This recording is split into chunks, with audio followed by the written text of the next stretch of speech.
जय श्री राधे कृष्णा। उत्कृष्ट प्रेम भक्ति चैनल में आप सभी का स्वागत है।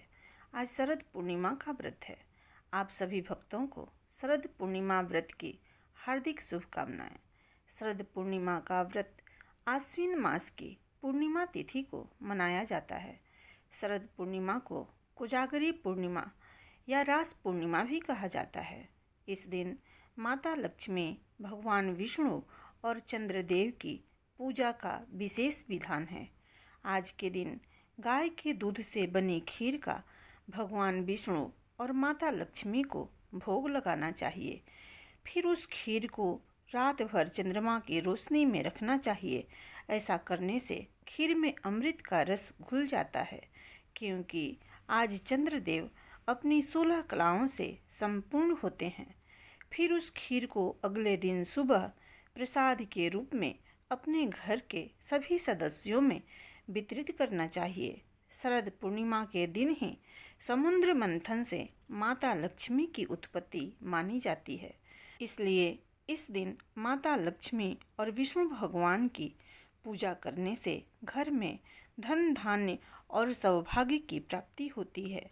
दूसरी मान्यता के अनुसार शरद पूर्णिमा के दिन ही भगवान श्री कृष्ण ने महारास किया था।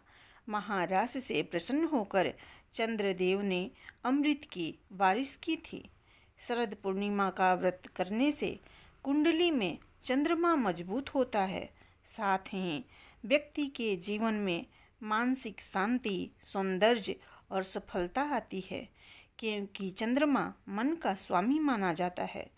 शरद पूर्णिमा के दिन शरद पूर्णिमा व्रत की कथा को अवश्य पढ़ना या सुनना चाहिए। तो आइए सुनते हैं शरद पूर्णिमा व्रत के पौराणिक कथा को। प्राचीन समय की बात है। भारतवर्ष में किसी नगर में एक साहूकार रहता था। उसकी 2 बेटियां थीं, जिनकी धर्म कर्म में काफ़ी रुचि थी। अपनी इस रुचि के चलते वे दोनों पूरी श्रद्धा से शरद पूर्णिमा का व्रत किया करती थी। उन दोनों की आराधना में केवल इतना ही अंतर था कि बड़ी बेटी अपनी संपूर्ण व्रत करती और छोटी बेटी व्रत को हमेशा अधूरा छोड़ देती थी।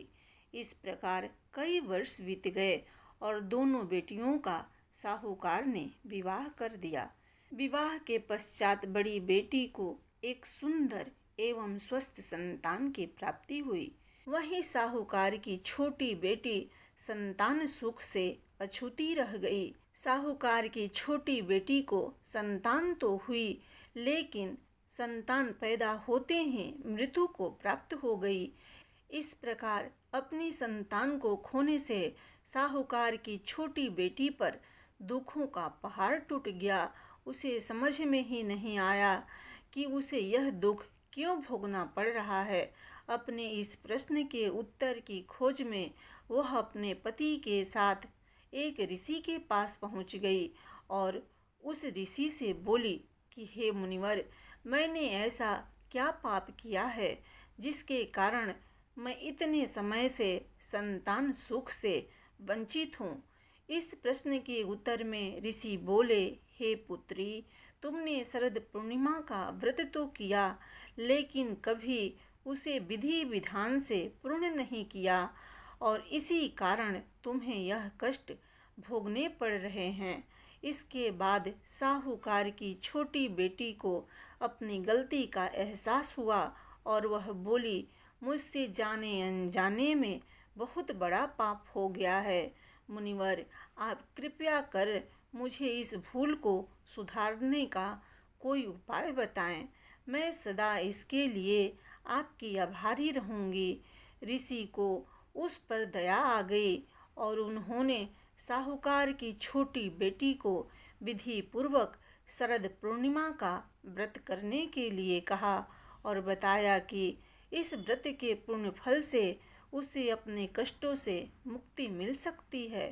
साहूकार की छोटी बेटी ने शरद पूर्णिमा का व्रत पूरे विधि विधान के साथ किया और इसके परिणाम स्वरूप उसे पुत्र रत्न की प्राप्ति हुई। लेकिन दुर्भाग्यवश यह संतान भी ज्यादा दिनों तक जीवित नहीं रह पाई।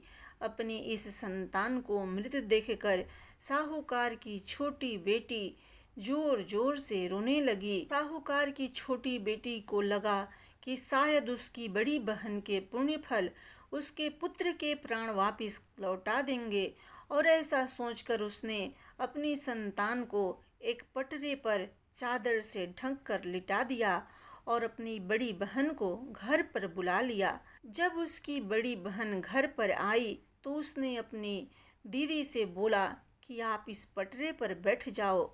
जैसे ही बड़ी बहन बैठने लगी, उसके पल्लू ने उस शिशु को स्पर्श किया और वह रोने लगा। उस नन्हे से शिशु को रोता देख बड़ी बहन क्रोधित हो गई और गुस्से में बोली, तुम यह मुझसे कैसा पाप करवाने जा रही थी? अगर इस बच्चे को कुछ हो जाता तो?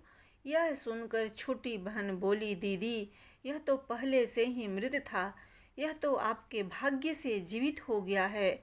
आपने हमेशा शरद पूर्णिमा का व्रत विधि पूर्वक किया है और यह उसका ही फल है कि आपके पल्लू के स्पर्श मात्र से मेरी संतान जीवित हो गई। इस प्रकार छोटी बहन की संतान को नया जीवन दान मिला, और जब यह खबर नगर के राजा को मिली तो उसने पूरे नगर में ढिंढोरा पिटवा दिया और सबको इस उत्तम व्रत को करने की सलाह दी। मान्यता है कि तभी से लोगों की श्रद्धा इस व्रत में निहित हो गई और भक्त अपने भाग्य को जागृत करने के लिए इस व्रत का पूरी श्रद्धा से पालन करने लगे।